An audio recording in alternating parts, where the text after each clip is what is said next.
Hi, Mrs. Bustamante here, and we're continuing to talk about energy conservation. So, there are ways to improve energy and efficiency in your home, and your home insulation is one of them. So, we can make super insulated homes, basically, where we insulate kind of everywhere or we add extra insulation, and it's more expensive than conventional house insulation, but the energy savings will pay off in the extra cost on your energy bill. Just kind of something to think about one day if you maybe ever build your own house, right? Some other ways that you can improve energy and efficiency in your existing home is by adding insulation in certain places that aren't insulated, plugging leaks and cracks and holes in walls or underground really can actually make a difference. Installing energy saving windows and wrapping water heaters before and after, right? Just so you're insulating your heated water so you don't have to add as much energy to keep it warm.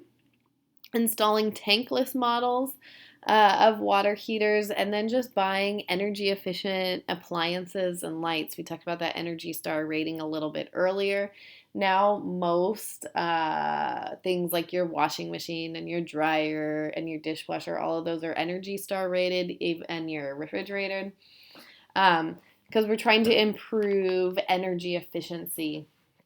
So we've become better at getting more out of them for less or the same energy.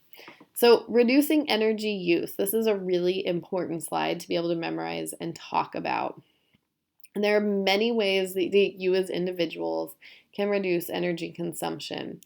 You should be able to discuss each bullet point in probably 2 to 3 sentences. So, for example, weatherize.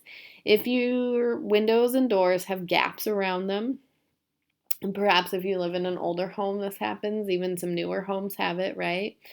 Then the house isn't as tight, and either cool air in the summer or warm air in the winter can slip through the cracks and the windows and the doors, and this decreases the efficiency of your air conditioning or your heating unit because it has to run more frequently. And this then costs the consumer, right, more money. Also, using energy which comes from natural gas, right? We oftentimes talk about this when we talked about CO2 or methane release and extra energy we are consuming, right? And different sources that are heated by natural gas, typically like our water heaters are heated by natural gas that we'll talk about in a second. The law and government can offer rebates to homeowners to encourage them to weather seal their windows, or rebates and city tax breaks to help homeowners put in new energy efficient double pane windows. One of the big ways that we actually lose heat from our house is through our windows.